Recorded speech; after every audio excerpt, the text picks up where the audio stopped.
We started streaming.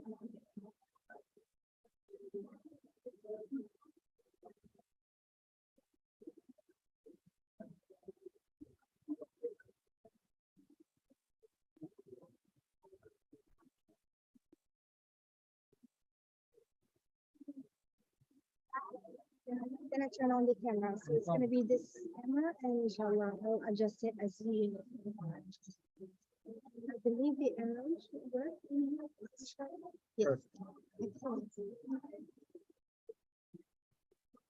I like the PDF version. Yeah, that's good. Yeah. Bismillahirrahmanirrahim. And I changed the partner in here. So you're gonna use two microphones. Okay. This one is for internal use. Okay. So you can just put it inshallah, and then I'll turn it on from here. You can tell me So tangle this or whatever you will prefer. Inshallah. Usually they put it in here, so yes, and then you can bend the microphone as needed. they put it before? Yes. So cool.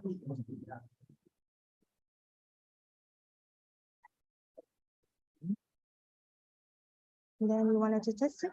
Assalamu alaikum. Assalamu alaikum wa rahmatullahi wa barakatuh. Can people hear me with this one? Yes. This is internal. Okay. And this is actually for people who are attending online. So we have it already on YouTube, inshallah. You can just put it on YouTube. I'll just check it.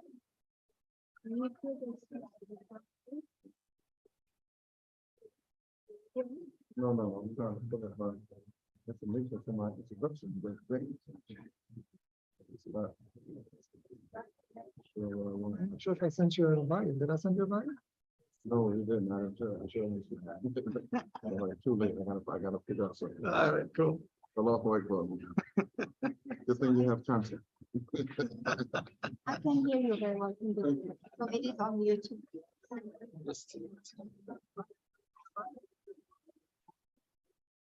Very good. Yes.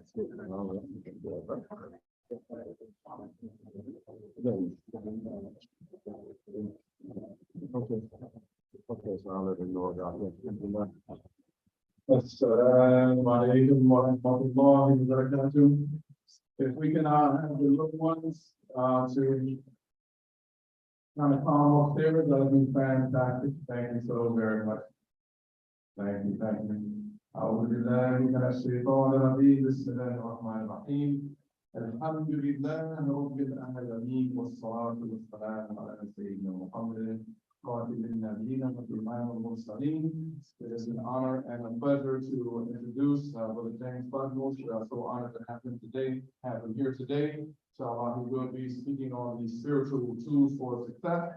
Brother James is a spiritual success coach at Practical Muslim Inc. And his goal is to help Muslims be unapologetically Muslim and unconditionally successful in life, business, and love. He also holds monthly workshops and leads the elite group coaching program. He is the co-author of Before I Do, 150 plus questions Muslims must ask before marriage, that he actually co-authored with his wife, Sister Zahra Al-Jabri, who is also here with us today. So welcome, Brother James. We are definitely looking forward to this workshop. Thank you. This is going to be interactive. So we're going to have some pens and paper to hand out, inshallah, so that everyone can participate and benefit, inshallah. Assalamu alaikum wa rahmatullah. Alaikum salam wa rahmatullah. Jazakumullah khair, Brother Amin. Assalamu alaikum wa rahmatullahi wa barakatuh.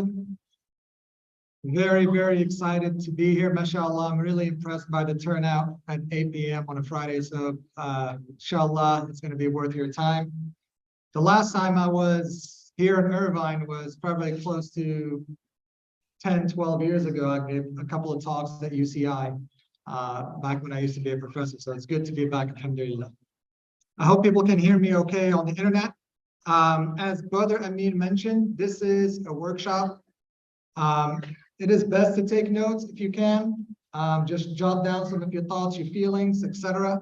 If you can't, just think about it. I would not recommend taking notes on your phone if you can help it. Just we've been on our phones all week, so let's take a break from that, inshallah. Okay, Bismillah ar-Rahman ar-Rahim. إن الحمد لله والصلاة والسلام على رسول الله وعلى أهله وصحبه من والاه أما بعد. رب اشرح لي صدري ويسر لي أمري واحلل عقدة من لساني يفقهوا قولي. Assalamu alaikum wa rahmatullahi wa barakatuh. Welcome to this workshop on the Islamic spiritual tools to thrive in any economy and achieve your goals in dunya and akhirah, inshallah. Before we get started, I just wanted to start with a disclaimer that this is an action-oriented workshop, meaning that it is intended for those who understand and appreciate that they have agency in their lives and that their actions yield to results. If you believe that everything is pre-written, there's nothing we can do about it, this is not going to be very interesting. But if you are ready to take action and really take agency in your life, this is going to be tremendously helpful, inshallah. So as I mentioned, try to take notes. And one ask that I have, this is the only ask I have all evening, is to commit to action. The Prophet ﷺ was an action-oriented person. The Sahaba were action-oriented. Anybody that we admire pretty much took action. That's why we admire them. And a lot of times now we're too much in our head, over-analyzing and all that stuff. So all I'm asking is for people in the audience, people online, to commit to action. Can we agree to that? Can we commit to taking action today, inshallah? Inshallah, Bismillah. Okay, so how many have in this room have had a goal, prayed hard for it, worked hard, made dua, but the goal didn't happen? How many people did that happen for? Okay, 2 hands for me. And deep down, the feeling that I had was that maybe this is not going to happen. Maybe this thing, I missed my boat. This particular goal is never going to happen. Maybe it's not written. Did people feel that as well when they worked towards a goal for a long time that just didn't materialize yet? Yes, yes. And so, and what would be really nice and what we really admire and we love about our faith, about Islam, right, is this idea that I could have an ambitious goal, I can work hard, I can roll up my sleeves, I can go to work, but then I can turn to Allah subhanahu wa ta'ala, I can make dua, I can make qiyam, and the goal happens, sometimes almost miraculously, and we love it. Doesn't it feel so good when like we're relying on Allah, we're doing this work, things seem against us, against the odds, and that goal is accomplished. That's what we love our religion, that's what we share, that's what we talk about, is this true success with Allah subhanahu wa ta'ala. But what I've found in all my years of coaching and working with folks is that what we really get excited about is not the goal. Yes, we have a lofty goal, maybe to get married, maybe to get a job, maybe to start a company. But when we take this approach of working hard and praying and making dua, right, the satisfaction, the joy isn't from the outcome itself. It's actually from the feeling and knowing that Allah subhanahu wa ta'ala is supporting us, that Allah subhanahu wa ta'ala got my back. That's what we're really seeking. And what happens is sometimes when we go after a goal and it does not happen, that feeling of support and guidance from Allah subhanahu wa ta'ala wanes and goes down. And that's actually my story. This is in Manhattan in September 2015. Manhattan, New York City. I had just started a job. I was Chief Technology Officer of a $30 million health tech institute out of Mount Sinai in New York City. I was a young professor. And this was my dream. I was feeling elated. I had prayed, I had worked hard, I had prayed, I had made istikhara, I had done all these things, and I achieved that goal. That goal came. But of course, there's always a but, otherwise I wouldn't be here, right? And what happened was, as I started job, this is September, this is when you start the job in academia and things like that. As the months progressed, things started getting shaky. First, it started with, even the very thing that I made dua for started getting a little unstable. My job didn't turn out as good as I thought it would be. I was struggling. But then also as I elevated my du'as, I was like, okay, now I need my next goal, right? You know, we started this $30 million company. Now we needed to go and open clinics all over the world, in Tanzania, in Senegal, etc., right? And I'm making these du'as, but it's not clicking this time around, not like before. And so I did what any smart, young, capable person would do. I started hustling. right? I started looking for tactics. Maybe I'll get some mentoring. Maybe I'll learn how to write grants. And I just got sucked into tactic after tactic after tactic. And the clock was ticking. And what happened? My situation got worse and worse and worse and worse. And then one day, this epiphany came onto me from this ayah. I was sitting and I was reading Quran and I was thinking about this. And where Allah subhanahu wa ta'ala tells us, يا أيها الذين آمنوا لما تقولون ما لا تفعلون كبر مقتا على الله أن تقولوا ما لا تفعلون. O you who believe, why do you say that which you do not do? Why do you say that which you do not do? It is most hated to Allah that you say that which you do not do. And I was an openly Muslim man. I prayed. I was CTO, but I prayed in front of people. I took the last 10 days off for Ramadan. I did these things. I was openly Muslim, but only to a certain extent. Only to a certain. When things got hard in my job, I turned to the tactics. I went and hired the VP of engineering of Slack, the telecommunication company, to help me with engineering management, for example, and all these different things, right? But I came to this crossroads where I had to decide. Am I going to keep saying that which I do not do? I believe in Allah. I believe Allah provides. Allah supports me. Allah guides me.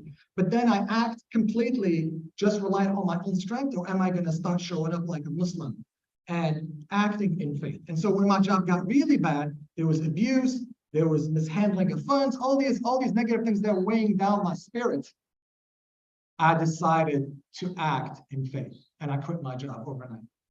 I quit my job, 3 kids, rent, expenses, all those fun things of adult life. I was facing them. And basically, that act of faith catapulted my life from that point onward. And what happened was, it was scary. And I thought, okay, I passed the test. I quit this job, Allah's gonna help me. But no, that's when the work began. Then day in and day out, I had to take other acts of faith every single day. And long story short, it took me 7 months where I was just focusing on living this ayah, on trying to do what I say every single day. And the culmination of that is, by complete random happenstance, I launched my consulting firm. And my first contract, I started charging $50,000 a month right away.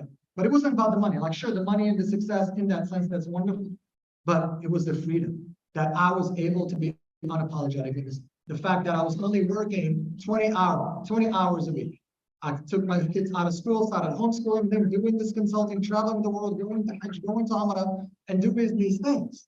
And that's when I felt that craving that I had before, when I was having these accomplishments, but I didn't feel Allah's support. And what the epiphany that was, the culmination of that work, and what I realized for myself and for others, is that you are one act of faith away from achieving your goals. If you have a goal, if you're trying to start a company, if you're trying to get married, if you're trying to get promoted, if you're trying to buy a house, whatever it may be, you don't need another degree. You don't need another certification. You don't need to go and lose weight or do this or do that.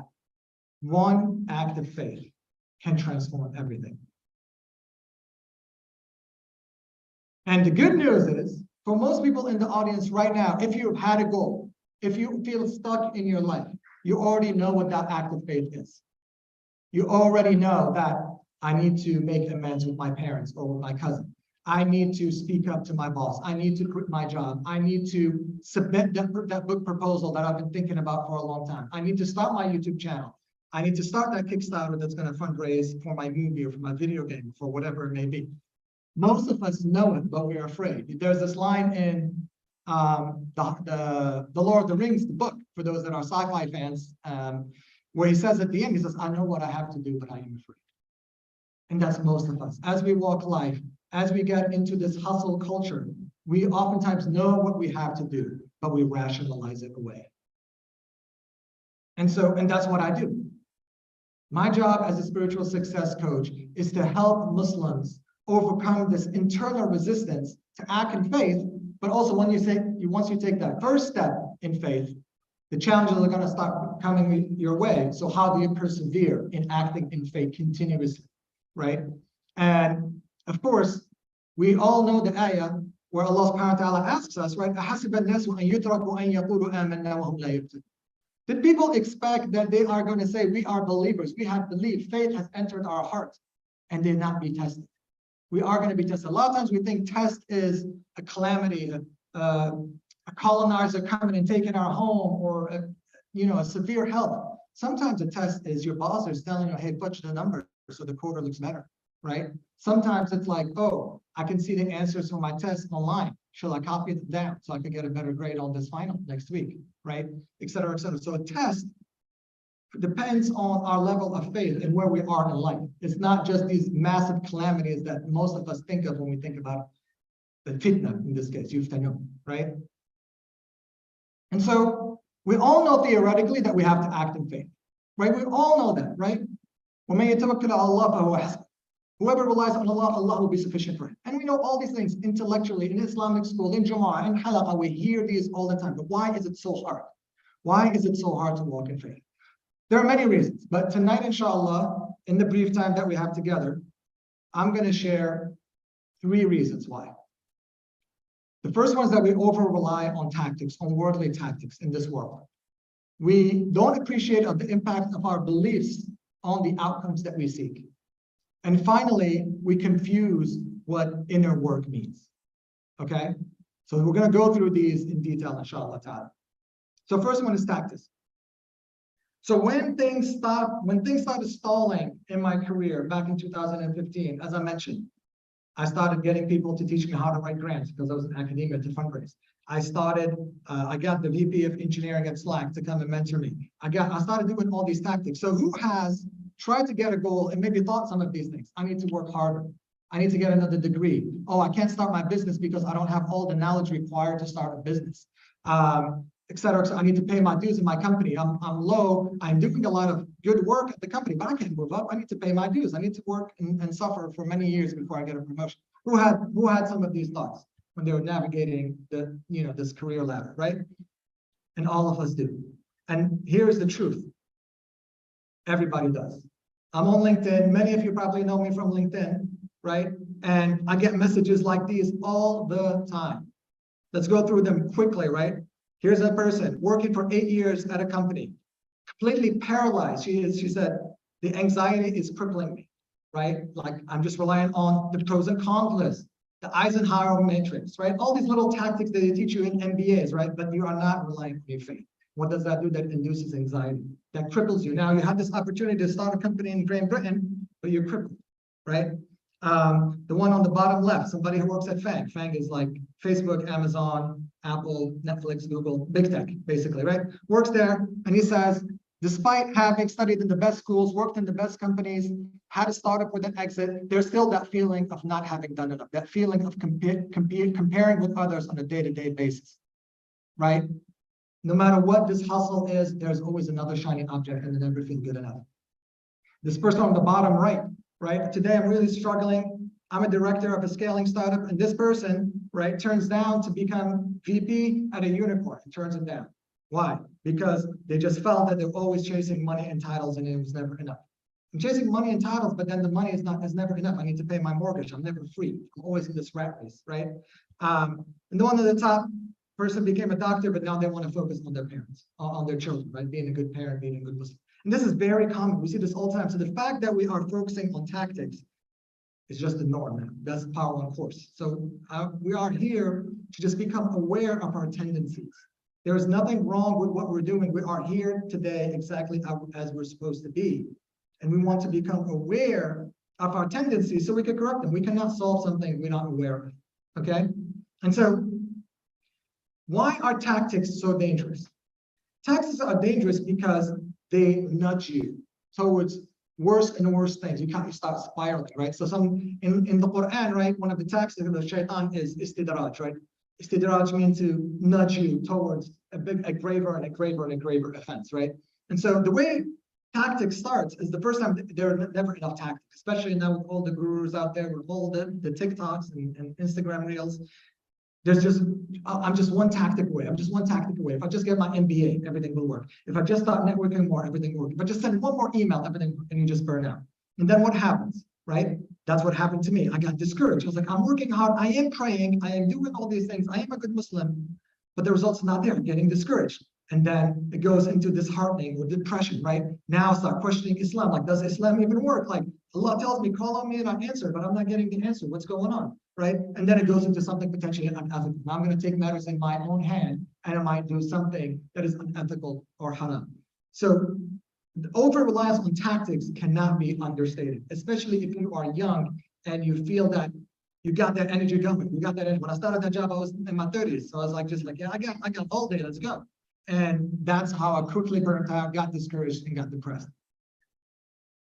But when we look at the examples of the Quran and the Sunnah, you will notice that there are no tactics. Look at the Quran. Is there any tactic in the Quran? Is there something in the Quran that tells you specifically how to make your camel run faster, or how to make your dates grow bigger, or how to make the soil richer? No. And in fact, there's a hadith, right? Most of you probably know that the Prophet ﷺ in Medina, when the people of Medina came and asked him about where they should plant the palm trees, and he made a suggestion, and then they came back and said, it didn't turn out so good, Ya Rasulullah. He said, you guys know your affairs better than I do. I didn't come here to give you tactics. I came here to give you spiritual training. That's what the Prophet ﷺ was, the original coach, because he sat down and nurtured his followers, والسلام, for them to solve their own problems. But what does the Quran tell us over and over and over again? To believe more, to rely on Allah more, to continuously purify more, tadabbur, to reflect more, tafakkur, to think more, right? Those are the things that Islam emphasizes over and over and over again, over the tactics. And here's the truth about tactics. Last thing I'm going to say is that if you rely on the playbook of hustle hard, work hard, play hard, all those like nonsensical terms that you hear in Silicon Valley, will always come in second to somebody who has no morals, who's somebody who does not have faith. Because even if you're not a practicing Muslim, but you grew up around Muslims, subconsciously in your mind, you have a brake that's on, right? Like, I can't go all the way out. I can't go and lie about lab results that might hurt people, right? But another person who is not as God-centered as you are will. And so we'll always come second. That's why tactics, we cannot go with that playbook. We have our own playbook, and that's deeper faith. So I want to show you here just an example of that, a real life example, right? There's this brother who was one of my students. MashaAllah, beautiful brother, eloquent, well-spoken, has a Ph.D., has a postdoc like a second Ph.D. where they pay you nothing. Successful career before academia, worked as a venture capitalist. So very accomplished, mashallah. Beautiful brother, married, has a beautiful wife. He gets this job at a top university, right? Top university. This dude gets below entry-level professor job. It's baffling to me. How? When he came to me, he came with that problem. James, I have a PhD, I have this, I'm not making enough money. How could I be a PhD, not taking home enough money? And he wasn't living in San Francisco or New York. He was living in a perfectly reasonable market. And that's the common theme. A lot of people come to me because of the surface level problem. But what really happens is that there's an internal problem that needs to be adjusted. The internal block that I mentioned before, the internal resistance. So when we worked with this brother, right, we identified that he had a problem of self-worth. And he was just not valuing himself the way he should. And so we use this technique in my program called Core Feeling Maximizer. I won't go into the details, but basically, once he did that, as you read underlined in the bottom, he got, after 3 months of working with me, he was promoted 3 times and doubled his salary, mashallah. May Allah bless him and his wealth and his family. But he did this without sneaky, let me go get another job offer and then dangle it to my employer so he'll raise my salary and all this stuff. No, he focused inward and then the results follow outward. So the next one is beliefs. And this one gets a bad rep because it got hijacked by like the whole, woo-woo movement out here, especially if you're in LA, the crystal wearing people and all that stuff. And we feel like, oh, beliefs. No. They claim that. Well, we claim stake on beliefs before that. Just like we don't just because somebody uses the rainbow doesn't mean I can't use the rainbow either, right? Like we claim stake on belief way before this movement, this new age sort of movement started. And so all of us know this hadith. Everybody knows the hadith. This is the most used and most misunderstood hadith in the Western world. O Prophet of Allah, do I tie my camel or do I rely on Allah? Right? And the Prophet said, tie your camel and rely on Allah. Both. But this, and so we know that reliance on Allah plus some sort of form of action, maybe not just 1000% tactics like I was doing, leads to success. But even then, this tawakkul is misunderstood. it is not practically applied in day-to-day life, at least as I see it as broadly in our community. And here's the truth. Your beliefs impact two things: impact how you act and the size of the outcome. What do I mean by that? It's very simple. When you see somebody who did something amazing, what do we always say? How did that come to her? How did that come to him? Wow, what were they thinking when they did this amazing thing? They weren't thinking. They were believing. That's the faith that we talk about. And of course, that comes from our religion. We know two examples of that. One is Sayyidina Musa alayhi salam, right? Sayyidina Musa is pursued. He's just a small group of Bani Israel. He is pursued by the largest army in the world at that time, alayhi salam, right? And what do his people say? We are doomed, we are caught, we are cornered. They are running, there's the Red Sea in front of them, there's the army behind, right? That's it, there's no other option. But look at the faith of Sayyidina Musa alayhi salam. He did not flinch, he did not say, let me do my pros and cons list and see if they are right or wrong. He said, kalla. Kalla means like absolutely not, like there is not a sliver of doubt in his mind. Kalla, there is no way that we are caught. There is no way that we are doomed. Inna ma'iya rabbi sayyidi. Verily, God, my Lord, is with me. He will guide me on what's next. And what happened? Immediately Allah guides him and he taps his staff, the Red Sea parts, and he drowns the largest army in the world without even lifting a single sword. Right? The size of the outcome is directly proportionate to the depth of your belief. The size of your outcome, the quality of your outcome is directly proportionate to the size of your belief. If you have the belief of Sayyidina Musa and the prophets, you get a miraculous outcome like the Red Sea splitting. We are not there yet.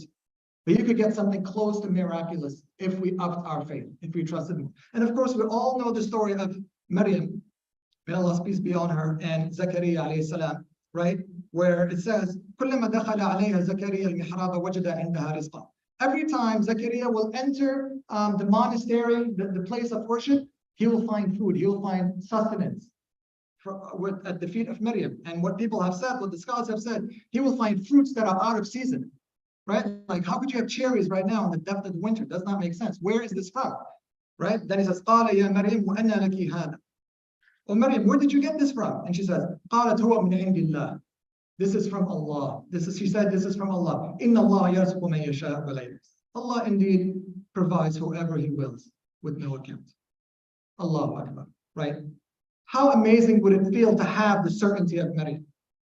That I don't have to say, brother, I have to be realistic, or oh, I gotta hustle. Like, no, like I know that Allah provides, and I'm going to act aligned with that statement. May Allah make us of those, inshallah. And so to reframe this equation, it really comes down to trust and positive expectations in Allah subhanahu wa ta'ala, plus inspired action. See, this is the third element in the equation, because the trust and the positive expectations influence how you act, right? If I have a little bit of trust, I'm going to do something very silly. I'm going to do a low faith action. But as my faith increases, I'm going to do more bold and bold and bold actions. And the bolder the action, the bigger the result. And the more barakah there is in the result. And that's what leads to success. And so this is the process that I teach in this program called Boundless Success, that is sort of 12 weeks long, where we go from analyzing your thoughts, your beliefs, your feelings, your interactions, and your impact. And that's how it works, right? And I'm going to show you, we're just going to use a simple example now because we don't have that much time. But and just that was Musa alayhi salam, right? His thoughts about Allah, his beliefs in Allah gave him a feeling of certainty. When the man said, when his companion said, we are doomed, he was like, no, nay, there is no way. He had that feeling of certainty. There was no doubt in him, alayhi salam, right? And then from there, his thoughts and his beliefs and his feelings allowed him to interact and show that certainty to his followers, so there's no mutiny. Similar to Muhammad sallallahu alaihi wasallam, there was a mutiny in Hudaybiyah, and what did he do? He went outside, he slaughtered the sheep and shaved his head, and everybody followed suit because he showed that certainty, alayhi salatu wasalam. And then that leads to the impact. Then at the impact, you defeat your oppressor or whatever it is. In this particular case, in Musa alayhi salam, then came the impact. Once he interacted, he stood firm, then he tapped his staff, and he defeated Fir'aun. And so let's do this exercise quickly. I want you just to take a moment, just close your eyes, just relax. It's Friday. If you're at home, hopefully you have tea and a piece of paper, inshallah. Right? And here's the thing. What would you do? What would you be doing as a job if money and time were no object? Just think about that. Honestly, think about it, answer it honestly. This is a judgment-free zone. Again, we just want to bring things to our awareness. Does somebody want to share? What would that be? I don't mean to put you on the spot, brothers or sisters. I guess I don't know if there's microphones, but you can just shout it out. Go ahead, brother.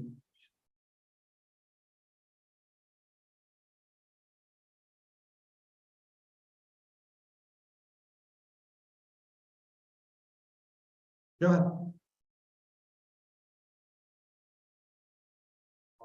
Selling online. Could you repeat that? I'm sorry. Taking my watercolor architecture artwork into MashaAllah. digital art and selling it online monthly. MashaAllah. What are you doing now? Regional sales director for a Taiwanese company. MashaAllah. Data center. May Allah bless you, inshallah. More- Anybody else wants to share? Go ahead, sister. I wanted to be a journalist. You would be a journalist. Alhamdulillah. What else? Couple more, maybe. One sister, one brother. Go ahead, bro. You'll travel. That's a job. You'll be an influencer. MashaAllah. Who else?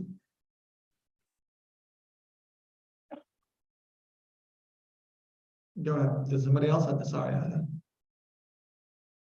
Go ahead, brother. Does it have to be a career or family? No, it has to be a job.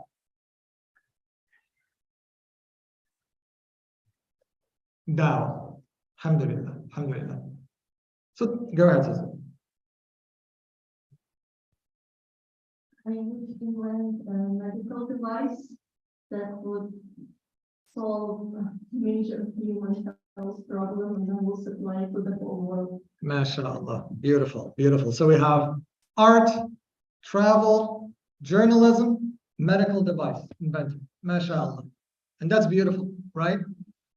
And I asked this question to hundreds and hundreds and hundreds of people. So I get a lot of data on this.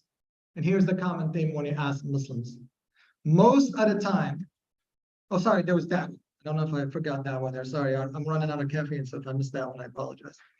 The most common answer that Muslims give, two common dynamics. Number one, it usually is some sort of charitable work. I'm going to go and build wells back home. I'm going to go and teach Arabic. I'm going to do this. I'm going to do that, right?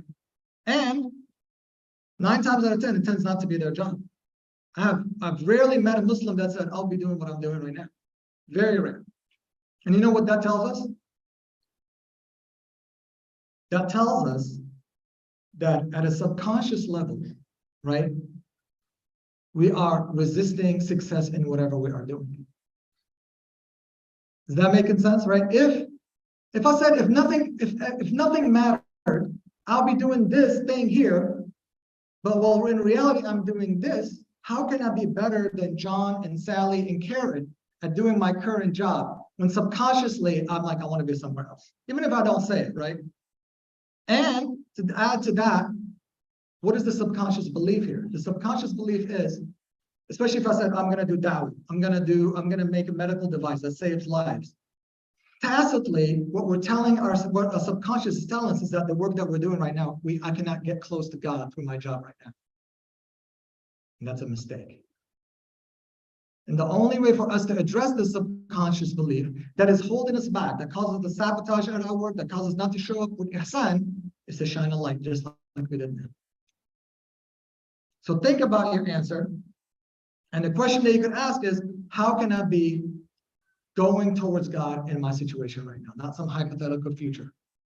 Right now, how can I pursue God through the success in my job, inshallah? Okay? So I want to show you how this works in practice. I just want to highlight this brother. He came work with me. He was in medical devices, just like the sister wanted to do. He works for one of the biggest medical device companies in the world. And I just want you to read at the bottom what he says there. He says that a company came to me. I wasn't happy in my job. A company came to me, right? And offered me a job and said, what is your salary? What do you want? How much money do you want? So he called me panicked when this happened. And look what he says at the bottom. He's like, SubhanAllah, I am amazed at how the mindset shift that I've been challenging myself with the help of your webinars is actually bearing fruit. A lot of Muslims are skeptical of this belief thing. As I said, they think it's like this new age. It is not. This is Islam. Like we need to claim what's ours so we can see the results and be the representatives of Allah that we're supposed to be on this earth. And this was later on, as you can see, he got the new job, he switched companies, more money, same work. That's a win. A lot of people get promoted, make more money, but now they have 6 jobs instead of 1. You know those promotions that are actually demotions? Oh, now I'm VP, but now I have to stay at work till 11 p.m. at night. When before I was director and I could leave work at 6. Right? That is not a promotion, that's demotion, hour, dollar per dollar, hour per hour. And so this brother was successful, he was getting comfortable in his job, and he was nervous. He was like, oh, I can't ask for too much money, I can't do this. What's the average salary in the industry? And all these like sort of beliefs that he was carrying. And then we have this exercise called unloading baggage of beliefs. The Prophet ﷺ told us to be a traveler in this world, right? And there's many understandings. What does it mean to be a traveler in this dunya, right? But travelers travel light. And you know what we carry around? Our beliefs. That's a heavy burden to carry. So what we do in this program, we sit and we look at our beliefs. What are the beliefs that are worth carrying? What are the beliefs that are not serving me? I should leave them back at the camp. Just put what's most important to me in my backpack. So may Allah bless him in his success, inshallah. And the last part is implementation. This is, of course, the hardest part, right? First one is like, let's not waste our time and our energy doing tactics, right? Let us not, if you're just wasting your time there, we'll never get to the work because I'm just distracted with tactics. And the shaitan is exceptional. He's exceptionally good at distracting you with shiny object tactics. Here's the newest tactic, here's the newest thing, and you just keep chasing. Then there's the beliefs. Without the proper belief, you are just not going to be able to show up as the confident Muslim who Allah is supporting and guiding. And now, how do we implement? How do we implement this internal shift, inshallah ta'ala? Inner work is absolutely the hardest work you can do. You might have run a marathon. I run a marathon. I've done 30-minute ice baths. I've done a lot of physically demanding things. I've got a Ph.D. I've done things. I can tell that mental work is the absolute most difficult work there is to do, right? And for a reason, right? Allah subhanahu wa ta'ala tells us in the Quran, right? When the Bedouins said, we believed, right? The Bedouins say, we believed. Right? Don't say you have believed, you have attained faith. Say we have submitted, we have become Muslim. But Iman has yet to enter your heart. Right? And so basically, just because we are Muslim, the default state is not that we are mu'mineen. Even in this time and age, maybe I was born in a Muslim family, living in a Muslim country, doing these things. It is not a free pass. It's not a free get out of jail card kind of thing. Iman is something that we need to work, cultivate, and earn every single day. It is not something that is easy, right? The Prophet ﷺ, before he became a prophet, what was he doing? What was he doing for 40 nights straight in Ghar Hira? YouTubing? Reading books? Writing? He was doing inner work, alayhi salatu wasalam. He wasn't even eating. He was running out of food and his wife will come and bring him food. And as many of you know, you might have seen how hard it is to reach Ghar Hira. That man was not trying to be found. It is very difficult to get to Ghar Hira from Mecca. It is very far and very steep and very dangerous to get to. But of course, now we have science. A lot of people don't know that about me. I have a PhD in artificial intelligence, but actually I started my career in neuroscience. And so there's a study that came out in 2014, right, that showed that people are more willing to electrocute themselves rather than to sit with their thoughts. Here's it in science. You could go and read it. It's been cited thousands upon thousands of times, right? 67% of men and 24% of women, so you can see here, men got a more uphill battle with what's going on internally, chose to inflict electrocution on themselves rather than just sit there quietly and think. Inner work is the hardest thing. And the only way for us to transform is to do inner work, unfortunately for us. Otherwise, it'd be great if somebody could give me a pill or an app or something. I would love that. That would be great.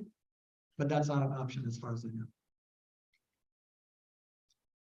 So what inner work is not. A lot of people confuse what inner work is, especially when I tell somebody, look, you're a Muslim, alhamdulillah, you already know that I have to rely on Allah, that Allah has written everything, that all these things, yes, we say with our tongue, alhamdulillah, ala kulli hal, alhamdulillah for every situation. We have these expressions with our tongue, right?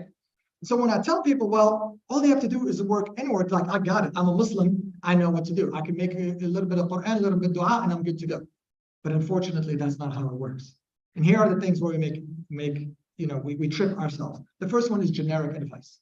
You go ask somebody for help, pray more, make dua more, make istighfar more. Maybe it's not written, right? Especially now with YouTube and TikTok and all these things. Generic advice is everywhere.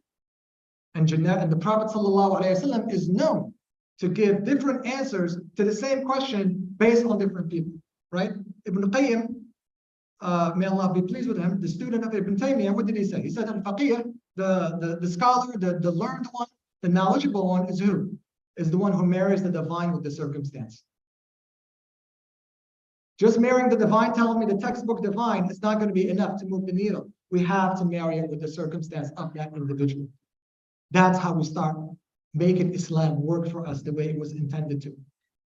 And the number two is that it is just inconsistent, right? Like I'm just, doing it one time, not doing another. One day I do tasbih, another day I don't, etc. And of course, a lot of times it is survival driven instead of thriving, right? I'm barely trying to survive instead of thrive. So many of us, we turn to Allah when it's a time of crisis, but Allah has been sending us signals all along that we need to pay attention. When your boss is disrespecting you, that's a sign from Allah to pay attention. When your grades are not going well, that's a sign from Allah to pay attention. When you're not feeling excited about going to class, that's a sign from Allah to pay attention. He's just giving you a gentle sign. And then until we break down like I did, right? But we don't have to wait to turn to Allah until it's a complete crisis. And so what's the alternative? So this is the spiritual excellence framework that I teach in one of my programs, and in all of my programs, in fact. And what are the ingredients of spiritual transformation? How do you do the inner work that actually yields the results, right? The first one has to be personalized. Generic advice is going to get you generic results. That's just the truth. It has to be consistent, right? I have to be working on this continuously because this is the work. Prophet ﷺ went 40 nights straight. People work on this until they meet Allah. Like this is something that is a never-ending quest to purifying ourselves. But these are not enough. If you took a program that was personalized and consistent, you'll plateau. That was me before. Before, what happened was I prayed a certain way, I made dua a certain way, I showed up a certain way, I did things given my circumstance, but I plateaued. Those du'as, working hard in dua was not cutting it anymore, right? I just attained, that was the limit of that approach. So what you need on top of that has to be growth oriented. Just like people have the growth mindset, right? Many of you, how many people have heard of the growth mindset? It's like very popular nowadays, right? But people think about it, oh, growth mindset, I can learn mathematics. I can learn physics. I can do quantum physics now. That's the cool thing, right? But how many are going growth oriented in their spirituality? That's the key. Today I am here. For me to get to the next level, my spiritual level that got me here is not going to get me to the next level. I need to up-level my spirituality as well. The only way to get to higher and higher goals is to go deeper and deeper spiritually. That is the only way. And so if you personalize and you're growth oriented, but you're just dabbling because you're not consistent. Like, oh yeah, like, okay, I'm working on something that's really my condition and I am trying to get better, but I'm not consistent. I'm just dabbling with this thing, the spirituality thing. That's what a lot of Muslims get frustrated when they see other non-Muslims like, oh, you're just dabbling. You're not serious like us. You're not committed, right? And of course, as I mentioned before, consistent in growth with no personalization is just generic advice. Generic advice gets you generic results. If you want to be average, do generic stuff. That's great. And so, but when you put these three together, personalized, consistent, and growth-oriented, you get transformation. Because this life, the goal of this work, of this spiritual excellence work, is not to have a challenge-free life, right? When I quit my job, it wasn't like, okay, now I did it, Allah, show me now everything is going to be easy. No, things got actually hard, right? And so it's like a video game, right? As I go to a different level, there's just different difficulty. I have to use different skills, I have to do different things. And then to beat that boss, I need to do something new and I'll move up to the next level. And it's going to be hard at first and then I'll get better, et cetera, et cetera. That's life. That is life. Our spirituality needs to grow for us to rise to the challenge. Rising to the challenge is rising spiritually. And challenges, there's nothing wrong with them. These are means for us to get closer to Allah subhanahu wa ta'ala. There are means to purifying us and showing us the gap where we need to go. So I want you to take a moment and think about these three things, right? Personalized, growth, and consistency. And think for yourself, which one is lacking in the spiritual work that you're doing, right? And just note it. What is it? What is it that am I not consistent? Am I just praying the same way as I was praying when I was 20, but now I'm 45, right? Am I saying the same du'as from 5 years ago, right? Or am I just listening to some videos here and there, like I just pick up some advice here and there. I'm not actually personalizing anything to help me rise to this occasion. This is very helpful because it gives you clarity on why things are going a certain way. And just reflection is the believer's secret weapon that a lot of us do not utilize. We always go, tell me, here's my situation. Let me describe my situation to you, oh Imam. Now tell me back.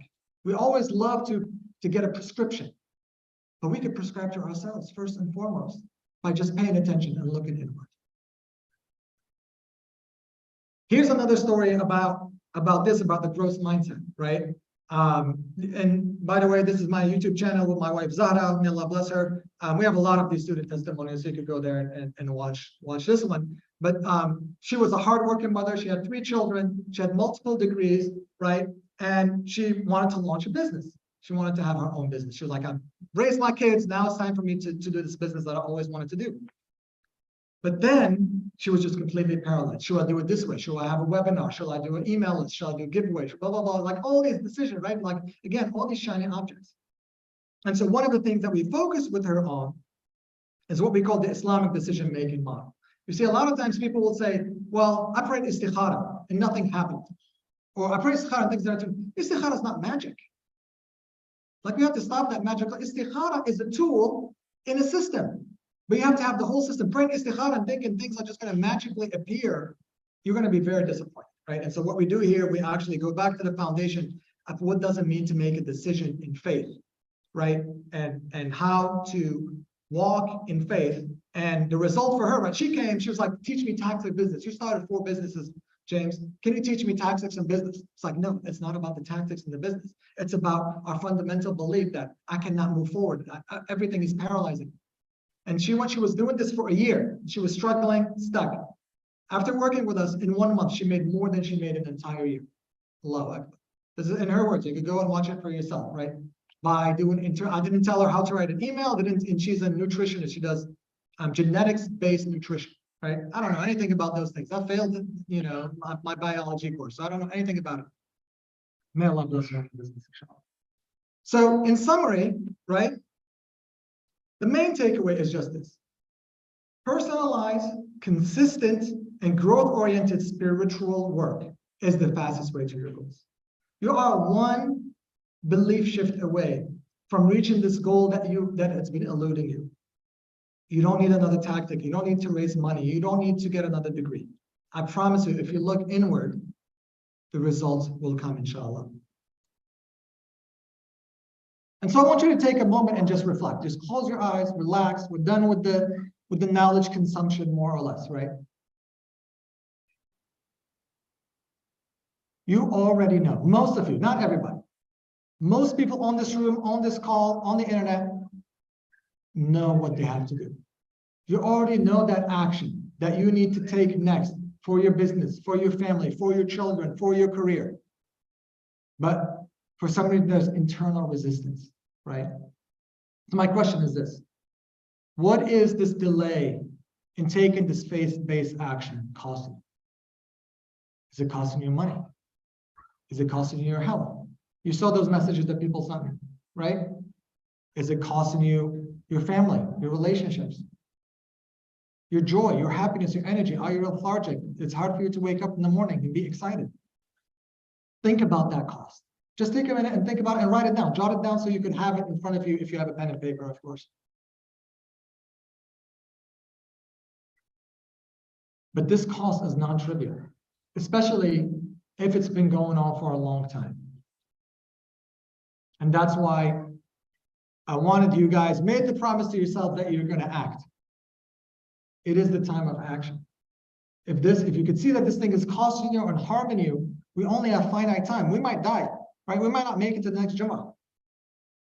Now is the time. Now is the time to step into faith. Because when you pursue success in the pursuit of God, there is no losing. The business goes up, belly down, it does not matter. Because you acted in faith and you pursued God through the success channel that you're looking for, whether it's a job, whether it's a vocation or whatever it may be. So the big question becomes, well, James, how do I do that? Okay, I got it. I'm not going to distract myself with tactics anymore. Got it. I believe that beliefs have a huge impact on how I act and on for lack of a better term, the miraculousness of my result, how grandiose the result is, right? And then you'll say, okay, I got it. I want personalized, consistent, and growth-oriented spiritual work. But how do I do this? What do I need to do, right? And there are probably many ways, but I want to share with you one, inshallah ta'ala, and that's the program that I mentioned, the Boundless Success program that I run with my wife. And what that helps you do is be unapologetically Muslim and unconditionally successful. Actually, I forgot. If somebody, maybe a brother and sister, can just pass these along while I speak. Just somebody could grab them. Thank you. You pass some of this to some of the brothers. The information on the program, I don't want to bore you with the information of the program is here. You could scan the QR code. You could follow me on LinkedIn. Do whatever you need to do there, inshallah ta'ala. But basically, right, it's 12 hours of content, guided coaching sessions with me, and a private group where I share knowledge and information with everybody, inshallah. And basically, this is the proven process that I showed you that got all those folks results, right? You identify and eliminate negative beliefs that are holding you subconsciously. You build the capacity for true success, the success where you are aligned in what you do, in what you wish to do, right? Without having to quit your job, without having to burn down the house, but actually be aligned in who you are and what you do. And finally, just relax and accept Allah's support and see His miracles come to life instead of us just always hustling in the rat race. So I want to share you one student who put this all together in a beautiful way. She came to us. She was engaged to a gentleman, and she broke it up. She said, if it's meant to be, he'll come back to me, right? And she broke it up with him, and he didn't come back. He got married, had kids, moved on. She could watch him on social media. She was, very down on herself, and she went on for 8 years without meeting a single person. And she came to us, Allah is punishing me, I missed my chance, it's not written for me, etc., right? And basically what we had to do is apply many techniques, and she did a lot of the things that I showed before, but in addition, what helped her really for her is the Islamic perspective shift.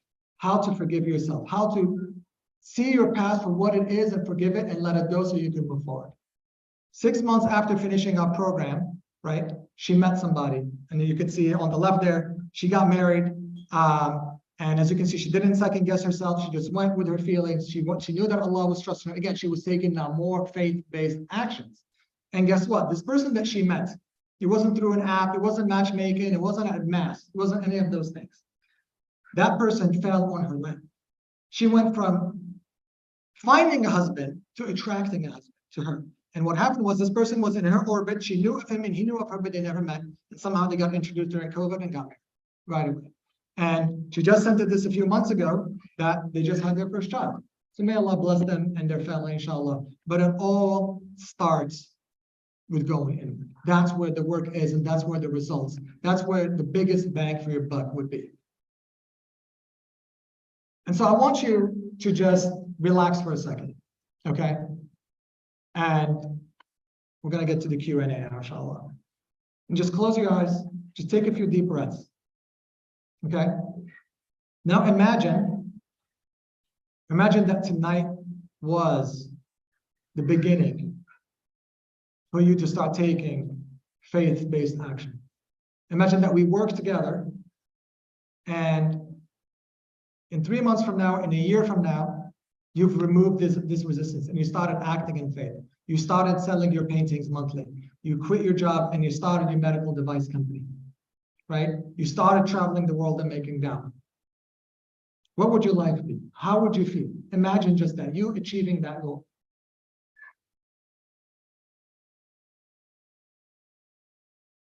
And imagine, feel that tranquility of knowing that Allah's got your back.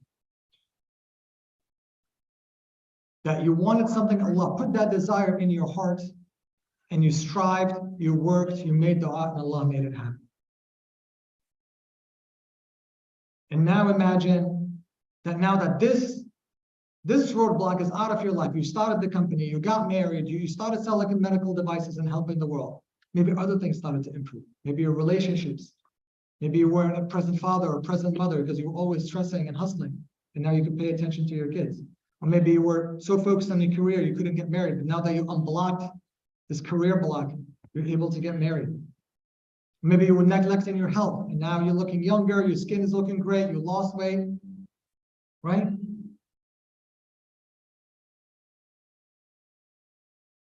How does that feel? I want you to capture and bottle up that feeling of support, of love, of guidance from Allah subhanahu wa ta'ala. Because that feeling is within reach. It starts today with the decision that you make moving forward. You could go home and say, hey, I heard a very interesting lecture that was great. Or you could say, no, I'm going to do something. I was thinking about writing this book. I'm going to start writing this draft right now.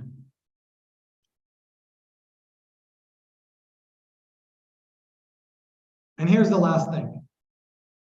The reason why it is so difficult to act in faith, and how would you know that it's time to act in faith, right? Is when the decision comes, these are the ingredients. If these are the things are here, you want to really pay attention. It's going to be scary.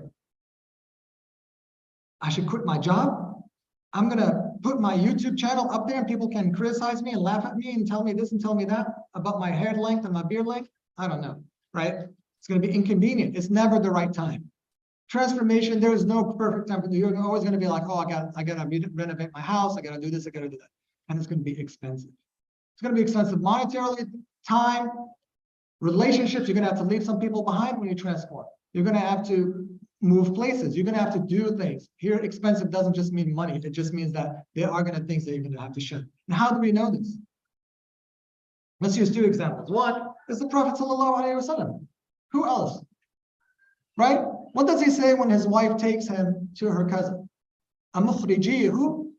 He's like baffled when the Christian cousin tells him they are going to exile you. They're going to kick you out of Mecca. Like, it was unfathomable to him. In that time, social compactness was everything. Now, like, okay, kick me out, sure, I'll just move to LA, no biggie. But then, like, that was death, pretty much. If somebody outcasts you from your tribe, you were dead. He could not believe it. It was scary. When Allah subhanahu wa ta'ala told him, it was scary. It was inconvenient. The Prophet ﷺ was in line to be the leader of Quraysh, to be the leader of Bani Hashim. This is bad timing. I got a beautiful wife. She is wealthy. She's doing well. I'm a successful, handsome merchant. And now I got to do this. I don't know, man. Like, I got things to do. I got a business to grow. I got children to have, etc. And it was expensive. He lost his wife. He lost his companions. They had to migrate twice. It is not easy. But let's use a modern example. Okay, the Prophet ﷺ was chosen from Allah. Another example, Muhammad Ali. Muhammad Ali becomes Muslim and he has to do that. Am I going to be of those that say that which they do not do or not?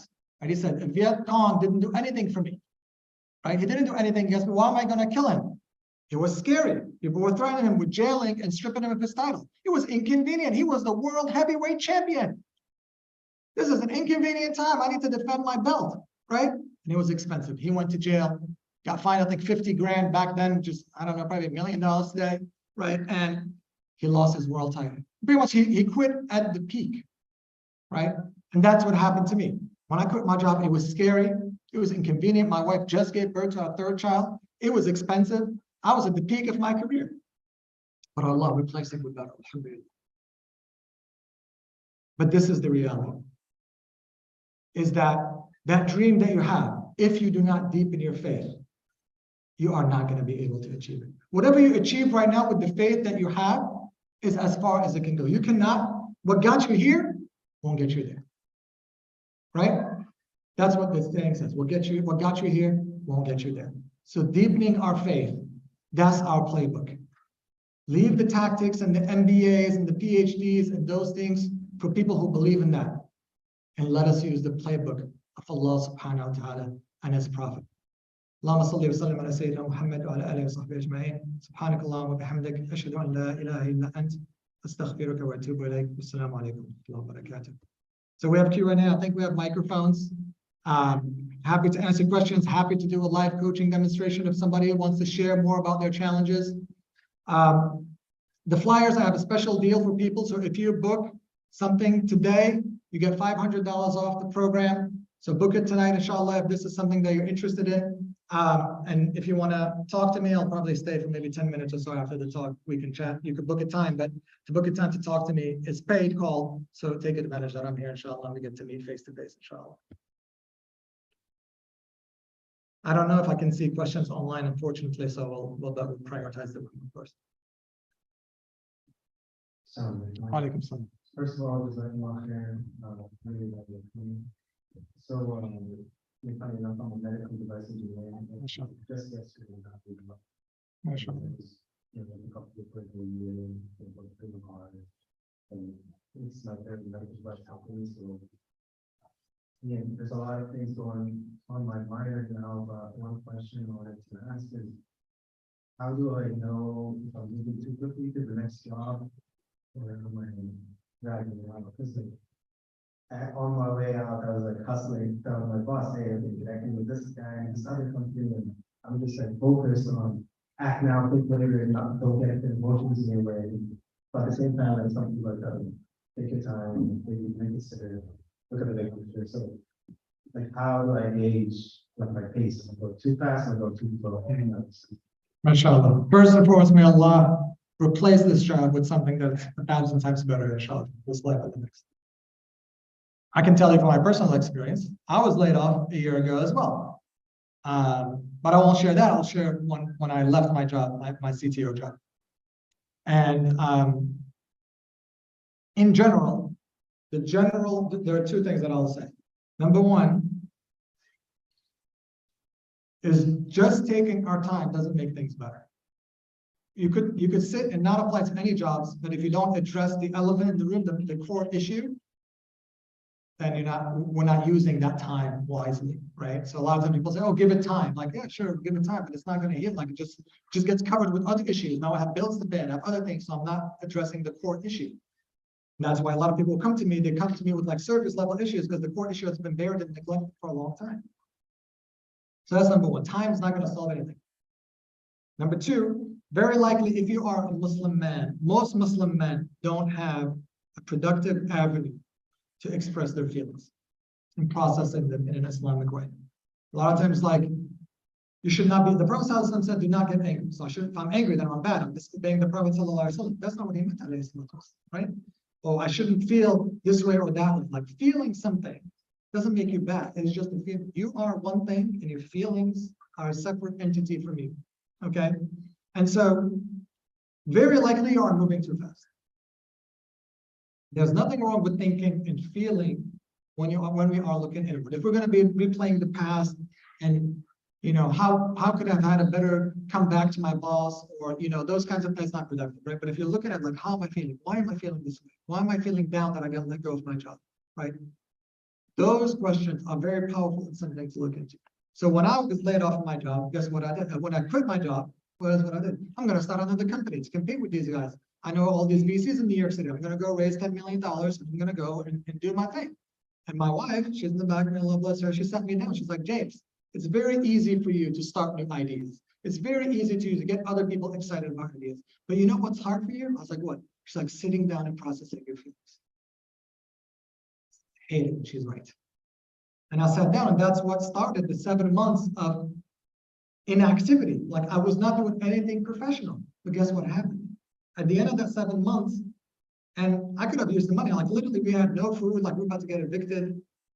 This VC calls me and she's like, hey, I just put $2 million in this company yesterday and they need somebody with your skill set. Could you talk to them? I got that job 2 days later. That was my consulting career. That's how I started. That was my first consulting client. I told them, here's my fee, it's non-negotiable, and I'm only going to work from 9 a.m. once I drop off my kids to 1 p.m. when I go pick up my kids. They're like, no problem. Here. Right? And so processing your feelings is the best thing to do.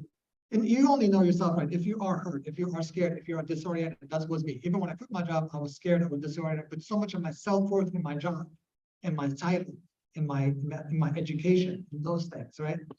And so that is always going to be better than networking, better than priming your LinkedIn, all that stuff. May Allah bless you, inshallah. But hopefully that, and feel free to chat with me later as well if there's more information.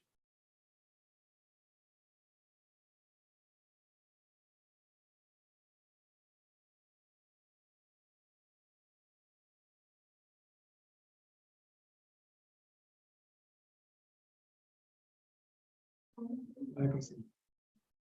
For the presentation. I do have a question, something that maybe a lot of members of our community can relate. Let's say somebody has a skill and somebody is trying to establish a business, but your main clients are Muslim community. And from my experience, we tend to underpay our own brothers and sisters, and a lot of times it's something like, oh, I'm just serving people for the sake of Allah and I'm trying to clean that. Any advice on that? That's a belief. That's a belief. Then if we were to work together, we'll do the bag of belief exercise, because those are just beliefs. Muslims buy very expensive things. I don't know if you've been to Harrods in London, but everybody in there, Louis Vuitton, Chanel, whatever, they're all Muslims buying, very high with those designer stuff, right? But not, like at the whatever they call it, the Islamic school, they only want to pay $10, right? That's a belief though. Like it's not always true. And sometimes all you don't need the entire community to support you, right? All you need is 5 clients, 2 clients. Depends, right? Sometimes 1 client. I'll give you an example. My wife and I started the first multi-brand modest fashion company back in 2012, 11 years ago. We were the first. We're like a Nordstrom for modest women. And you know who our largest client was? Largest customer base? Jewish women in Brooklyn. Not Muslim women. And that's okay. We were ahead of time. Now, there's the hijab companies and all these things. I think at the end of the day, your job, our job, is to activate the gift, right? So there are 4 things in the desire, okay? There are 4 elements in the desire. There's what, right? Why, how, and when. What do I want? Why do I want it? How is it going to come and when is it going to come? The first 2 are completely in our control. I want to start a medical device company. I want to start an Arabic teaching company. I want to start, it could be something like dedicated to Muslims, right? And why? And I'm doing it for the sake of Allah, et cetera, et cetera. But then how and when, how does that happen? When does that happen? That's in the realm of Allah. You're worrying about those 2, that you're just making yourself sick, worrying about something that's outside of your hands. That being said, there's nothing wrong with serving non-Muslims. In fact, if it's a true Islamic company, this is something that we have to do. We have to raise our standards, what it means to be a halal business, right? A halal business doesn't mean that it serves only Muslims, right? If Muslims have a problem and you solve a problem for Muslims, very likely it helps other people as well in the world. And why deny them that, right? And why is limiting your impact? I'll give you a very concrete example. Who knows Zabiha.com? Right? Zabiha.com, you go, you look up halal restaurant. Here it looks like there's a lot of Muslims, so like probably a lot of halal restaurants, right? Guess what? Zabiha.com predates Yelp by 10 years, by a decade, right? But they focus too much on, I'm just solving this halal food business. Now, if you go on Yelp, you can see if it's halal or not too. You could toggle it and you can see. But see, Yelp, Zabiha could have been the Yelp for the world. But we missed it because we were too narrow focusing on our problem. So when you think about a problem, there's nothing wrong with serving humanity in general. There's nothing wrong with seeking a profit-making business. The companions were very successful, right?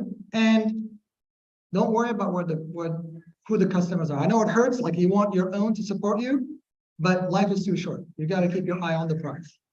Inshallah. May Allah bless you with that project.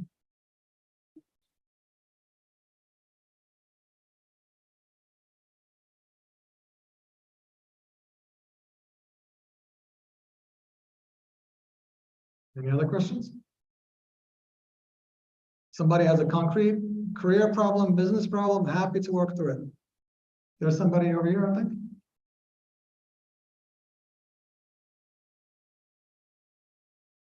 No? Oh, there is, sorry. Yeah, there is somebody in the front there. think I asked the same question. Sometimes it's really hard to navigate around certain unethical behaviors that you have to do to get your business to be recognized and get clients to work with you. You know they are involved in a different way of whining and dining. That's one side. But the other side would be more of you'll not do business because they're not getting the cost that you get from other people. How do you navigate that? Well, I think, again, there are some beliefs there, like, or in order for us to win contracts, et cetera, there's the boys club way of doing it, right? Like, this is the way to do it. And I think that's what I mean by the playbook, right? That's the playbook that they use, right? If we play that playbook, we'll always be at a disadvantage. But we also have to fully embrace ours. If we're not fully embracing our playbook and we're resentful about theirs, that's the no man's land that we don't want to be in. And so if getting these clients, it seems that the only way to do so is in an unethical manner, of course, there's no excuse, like, don't do it. Don't do it, right? That sounds like, okay, that's easier said than done, James, but I have bills and I have children and I have employees.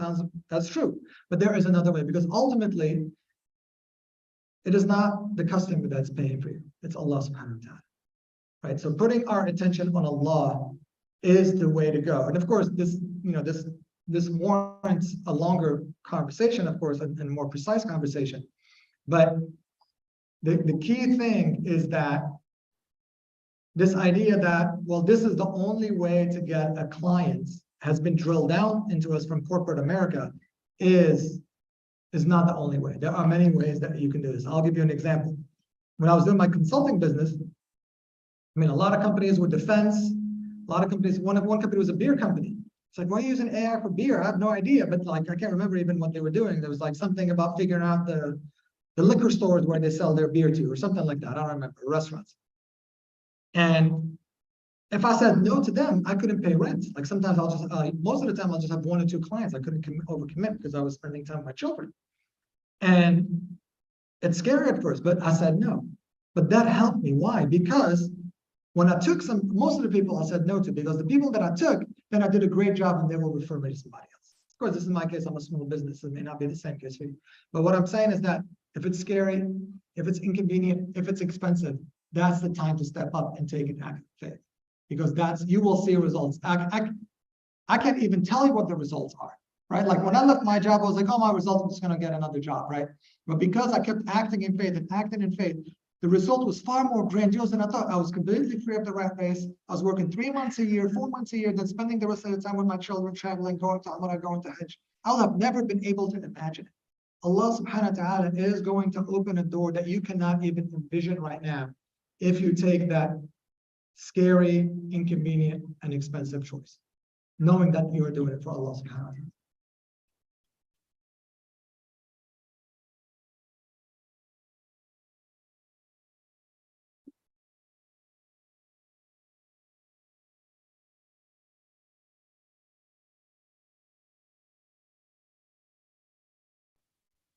Alaikum salam. Thank you so much for today. But I just have a question on how do we deepen our faith? How can we stay consistent on the goals and we're taking the action every day? But how do we deepen our faith within that? Because the framework that you laid out is how we're going to be successful and not plateau and transform. But if something only within a certain level of our capacity within our faith at the moment, how do we go deep to the level that we want to go and still remain in this world and do our dunya deep? Yeah, so I think, so when I say going deep in our spirituality, it doesn't mean to leave this world, right? And there's that fear. If you're an ambitious person, the most common fear that I sense from them is like, well, if I become more spiritual, I'm going to become complacent. I'm not going to come to 10 million, that's good enough. I don't need 100 million or whatever, right? But it doesn't have to be that way, right? And the key is that as you deepen your faith, Allah is going to give you an opportunity to go deeper. It is going to come to you. And likely it's going to be scary, expensive, and inconvenient. Very likely. And it's a chance for you to step up. And sometimes we do, sometimes we're complacent. We listen. Most of the times, we listen to the internal resistance, right? Everybody does it this way, so I should do it that way, et cetera, et cetera. And so the key is to pay attention to life. See, everything in life, Allah subhanahu wa ta'ala created everything for us. Everything in your experience was created specifically for you. Everything in my experience was specifically for James. Everything, the way this thing is set up right here, that this thing is dangling this way, that there's a mic, everything was set up in meticulous detail for my own experience by the wisdom of Allah subhanahu wa ta'ala. So anything that comes in your experience is not random chance, right? If you see your friend being treated poorly by her husband or her brother, that's for you. That's an inconvenient, expensive thing to say. You might speak up to your friend, right? But then your friend's like, well, oh, you caused me to break up with my husband, or whatever. You caused drama in my family, right? But that was Allah stepping up, and you could have said, oh no, I don't want to get involved with other people's problems. Right? But you took the act of faith. And you might lose that, but Allah is going to bring you something better. And so when I say going deeper and deeper, doesn't mean for us to become monks, right? And just seclude ourselves. What I mean going deeper and deeper is actually to become more and more of this world, more and more within this world, right? Like I am more and more engaged in this world. Why? Because I'm holding the world in my head, not my heart. In my heart, I have Allah. This goal, I want to make a movie. I want to write a book. I want to start a company. I want to launch an app. Is for Allah, right? I am doing this ultimately for Allah. It's when we obsess over the outcome of the launch of the app or the movie, that's when we start tripping ourselves. So you can go deeper into spirituality by pursuing and achieving more and more ambitious goals, but it requires that mental focus and that inner awareness.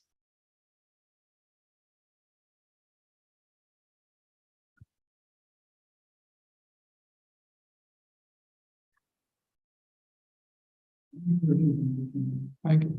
My question is just trying to understand the concept of belief. For the belief, it's going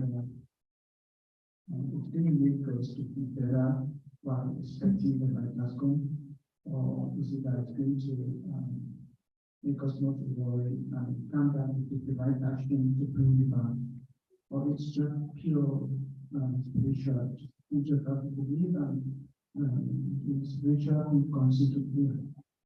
So in the Boundless Success Program, we have an entire session on beliefs, right? And the number one thing is a linguistic problem. We got tripped up by the translators of the Arabic words, right? So Iman has been translated as, oh, you who believe, right? Belief. But that's not what belief is. Iman is faith. It's different. Belief is actually something that's intellectual. I believe the Lakers can win a championship, right? I'm looking at their roster. I'm looking at, they have LeBron James. I believe they can win a championship. It's intellectual. Faith is when you can't see it. When Musa alayhi salam says, "Kalla inna ma'iya rabbi sayahdin," that's faith. Like everything is pointing to doom and gloom, and this guy's saying, nay, that's faith. When you cannot see it, that's faith. That's what we commonly say believe, but it's important to separate the two because the beliefs, having more belief doesn't mean that you have faith, right? I believe that that having blue carpets is haram. It's a belief. I believe that these lamps are fluorescent and they're not good for me. I believe doesn't make me a believer. Beliefs are just ideas. That's why I believe in order to get a contract, I need to wine and dine, right? It may or may not be true. And so that's number one, it's just to delineate between faith and beliefs. And having more beliefs doesn't mean that you have more faith, right? So that's number one. And again, I have an entire session on this where I'll do this. It's an important topic for Muslims because we want to be believers, to do it justice. But ultimately what faith is, it has three components, really. It has faith in yourself, faith in Allah, and then faith in how you show up into the world. And basically, what does that mean? It means like, yes, you are relaxed, You have that tranquility that Allah is with you. But the way you're acting from a place of faith. I know that Allah is the provider, so I'm going to show up and act in a different way. I know that charity does not decrease from my wealth, so I could just put my hand in my pocket and just toss the money. I don't even need to look. If there's $100 or $1, it doesn't matter because I know it does not decrease my wealth. I have that faith, right? But then how we interact with people, how we show up. Again, that example of Musa is probably the best example, is that he had faith, he was calm in that situation, even though it was almost certain death. The people are giving him pressure, and the way he's interacting with them is with that tranquility, is with that certainty, right? And then his action was incomprehensible. Like none of us will have thought about using our staff. And of course, Allah will have to try to go and fight, or try to run, or try to swim, but not what he did. So that's what faith is. I hope that answered the question in a brief time, but really, these are the components of why faith is so important and what it is. It's not just what I believe is the experience. And to experience that, the only thing we can do is train that muscle. Faith is a muscle. I'll give you an example. We used to live in New York, so I didn't drive. You took the subway everywhere. We came here to California, you have to drive. So I was like super nervous. I'm always like, I need my phone. I need 7 GPSs in case this thing stops working so I know where I'm going, right? But then I realized, I was like, wow, I put more faith and trust in technology than in God. I was like, I'm going to leave my phone behind and I'm just going to drive. Now look where I'm going and I'm going to drive and let it be. But like that, I didn't like that attachment and that reliance that I had in the technology, that I was like, I trust this GPS more than I'll trust God, right? If that makes sense, hopefully. There's one in the corner there, behind the donation box. Walaikum salam. This is a very important talk. Thank you. I just wanted to know if you take on the Prophet, that the very famous story about Moses from the claim, when the people asked him to build a wall, and he said, so he has faith, but he asks people to do something in order to receive the results. He was expecting the flood, he was starting to build the world. So they're taking in consideration the repercussions of their actions. So that's one of the things I wanted to do your take on these. Yeah, I mean that's Sayyidina Nuh alayhi salam, perfect example, right? Sayyidina Nuh alayhi salam, perfect example. He gets commanded by Allah subhanahu wa ta'ala to build a vessel. Nobody knew what a vessel was. It's like saying building a spaceship. Nobody, like, he's in the desert. What is this thing? What is this big? And it's massive, right? It's not like, it took him years to build. And he's getting mocked every single day. Like, what is this crazy person building? What is this thing, right? And so this had all the ingredients that I just mentioned, right? Like, he is acting in faith. There is, like, this makes absolutely no sense. But his faith is so high that he invents a vessel, a technology, right, with Allah's guidance, right, that survives the greatest flood that this world has seen. Like, to execute at that level, his faith had to be at that level, right? Now, alayhi salam, he called his people for 950 years. I mean, that's not for the faint of heart. Let's take a very simple example.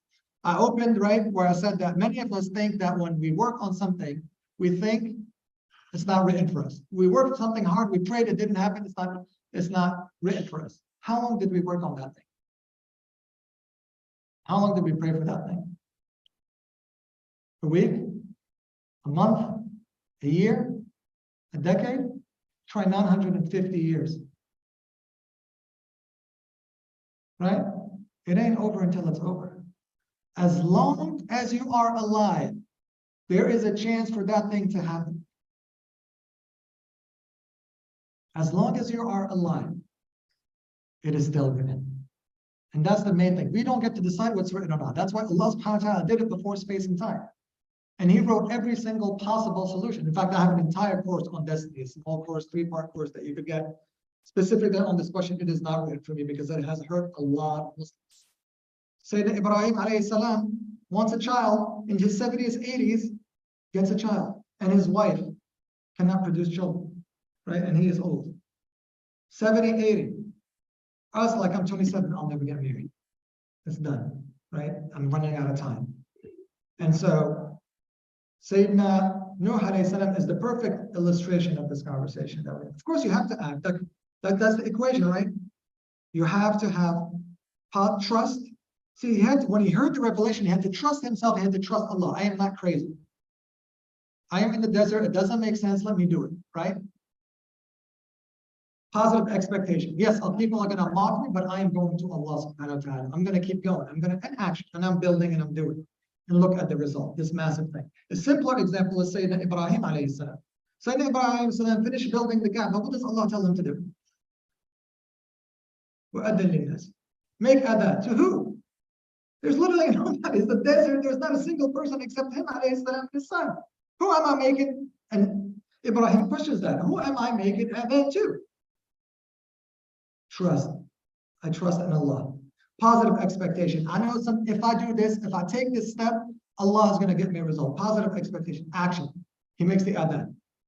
Billions upon billions of people have gone to Hajj since then. Even though in that time it made absolutely no sense. There's not a single living creature. Now till the end of time, it's going to be billions and billions. And if we live long enough, it might be trillions of people who will have gone total. From that time that he built it all the way till the end of time. May Allah make us those who go there, inshallah. And so, yes, that is a great example. Thank you for sharing that. But that's the formula. Trust, and that's the impact, the level of trust, the level of faith that Ibrahim alayhi salam had. Look at the blessing, the honor that Allah gave him. People come from every distant land to Mecca.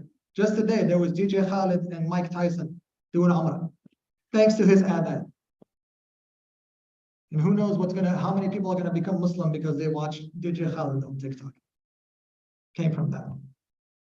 The miraculousness and the grandiose nature of our results is directly proportional to the faith that we put into the action.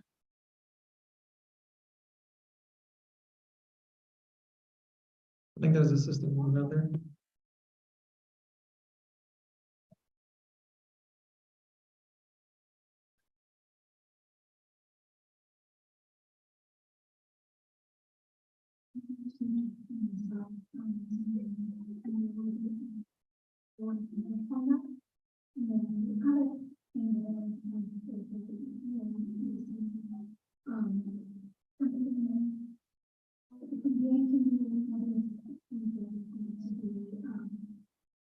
Sure. So how would one differentiate? Like, differentiate with recognizing that this is from faith, or whether something is wrong with the decision. Thank you for that question. So sorry, what was the first question? Oh yes, about trusting yourself. Thank you. So trusting yourself is the absolute most critical skill that you can have, right? If you are riding with somebody in a car or on a plane, you didn't trust that person, they're drunk. You were just completely nervous, a complete wreck, looking at it. That's us. We're the drivers of our lives. If we don't trust ourselves, it's going to be, and this is the problem. Why do we have to do this spiritual work? It's because we're living longer and longer thanks to the medical devices, thanks to the medical devices that you guys do, the drugs that you invent, all that stuff. We're living longer and longer. But what's the point of living longer if we're more miserable? So trust in ourselves and this spiritual work is tremendously important. It's the most important thing. I can't go into how to build trust, but we have an entire program. We spend an entire month. The way we work on transformation is 3 levels: relationship with yourself, relationship with Allah, and relationship with the world. Self, Allah, world, the soft framework we call it in our program. And so self, we start with that because everything is colored based on whether I trust myself or not. Because how can you make a decision if you don't trust yourself? Right? So the main thing about trusting yourself is this, is to know who you truly are. So when you sit down and you think about yourself, what was your name, sister? Sarah. Who is Sarah? And write down. And what you notice that you write a lot of things. I'm a medical device engineer. I'm a graduate student. I'm a sister. I'm a husband. I'm a neighbor. All these things about how we relate to things and others. That is not who you are. You are not your job. You have a job. You are not your outfit. You have an outfit. Right? You are not your nationality. You have a nationality. Right? So just that's where I would start, is at least there in that trust and putting more trust in yourself, in your true nature, as opposed to into these externalities. Decision making, again, Muslims, we get tripped up with decision making a lot. A lot. And let me tell you right now, I'll give you what's the absolute worst decision that you could ever make? Thank you. You followed me on LinkedIn, that's why you know. You cheated. MashaAllah. The absolute worst decision to make is not to make a decision. You saw that person that sent a message. I am paralyzed. Other people, usually people to reach out to me, you have to be in serious pain. Muslims we have very high pain tolerance because we think we need to suffer, right, to purify. And so if you are not making a decision, that's already pretty bad. Any decision that you all made, you'll have been better. Why? It's always about the next best decision. Okay, I'm gonna, do you have a goal? Like what kind of decision would you like to make? If you don't mind sharing. Get married. All right, get married. I don't know what I should do. Should I tell the aunties? Should I get on dating app? I'm just going to make a decision. What can, like, you just look around you, as again, you're paying attention. Everything is happening for a reason. Allah is guiding me. Allah wants me to be successful. Allah wants me to marry for love, to have a miraculous marriage like that of Khadija and Muhammad sallallahu alaihi wasallam. That's the starting point. Now, what shall I do? Oh, I got an ad. I got hit by this ad. Salam's app. Okay, let me click on, download it. Am I going to go and like with selfie? No, I'm just going to move. Okay, I made this decision. Now, what's the next best decision? Right? Oh, these guys are messaging me or whatever, right? But they're not up to my standard. What's the next best decision? Just reject them. Okay, next and next. It's just what we tend to do is we tend to overthink and never act. We're just paralyzed. Or we make one decision and we keep looking back. Is that a mistake? Did Allah punish me? Like the student that we have. Right? She broke up with that guy for 8 years. She's torturing herself. Did I make a mistake? Did I miss my boat? Did I miss my chance for happiness? He is married and has children, and I'm all alone. Blah, blah, blah, blah, blah, blah, blah. Not making a decision. So the key is that no decision is catastrophic. Allah subhanahu wa ta'ala has already written your rizq for you, despite your best effort to derail that.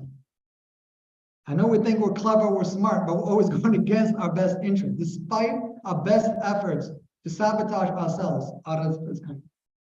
But what happens is we self-sabotage, we start getting in the way, and we make our lives miserable, right? Like if I know that, somebody's going to bring me a glass of water, right? If I just relax, I know that somebody by the end of the talk is going to bring me a glass of water to drink. Right?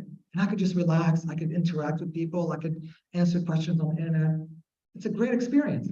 Or otherwise, I'm just running around. Like I'm talking to you guys, and I'm digging a hole, and I'm trying to find the water, whatever. Those are two very different experiences, right? So being in that relaxed state, being in that trust of yourself, of Allah, makes your quality of life. So when people invent these devices and you're living longer, it's a higher quality of life, inshallah.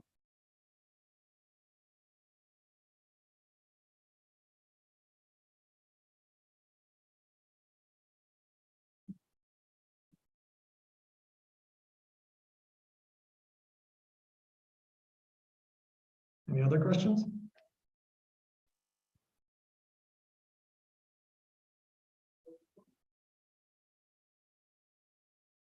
All right. Well, Jazakumullah khair. Thank you for coming out. Hopefully this was a good session for everyone. I'm not sure 9:30 sounds pretty late to me, so thank you for staying out this late, inshallah. And feel free to reach out. There's my information there. I'll hang out for about another 5-10 minutes before I head back, inshallah. But hopefully take action. And as I said, book if you want to do something tonight up until tomorrow, it's $500 off. So for those that are ready to take the leap, inshallah, looking forward to seeing you inside the program. Jazakumullah khair. Assalamu alaikum wa rahmatullahi wa barakatuh.